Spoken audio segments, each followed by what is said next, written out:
আজ বানাচ্ছি দারুণ একটি হেলদি রেসিপি।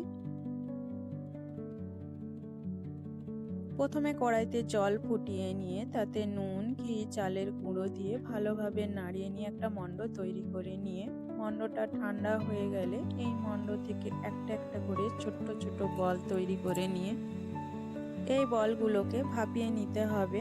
তারপর প্যানে ঘি দিয়ে তার মধ্যে গোটা শুকনো লঙ্কা, কারি পাতা, ছোলার ডাল, তিল, বিউলি ডাল, কাঁচা লঙ্কা কুচি, রসুন কুচি, কুচনো পেঁয়াজ দিয়ে ভালোভাবে ভেজে ইডলি বল দিয়ে নাড়িয়ে নিয়ে উপর থেকে লেবুর রস ও ধনেপাতা ছড়িয়ে দিলে রেডি হয়ে যাবে।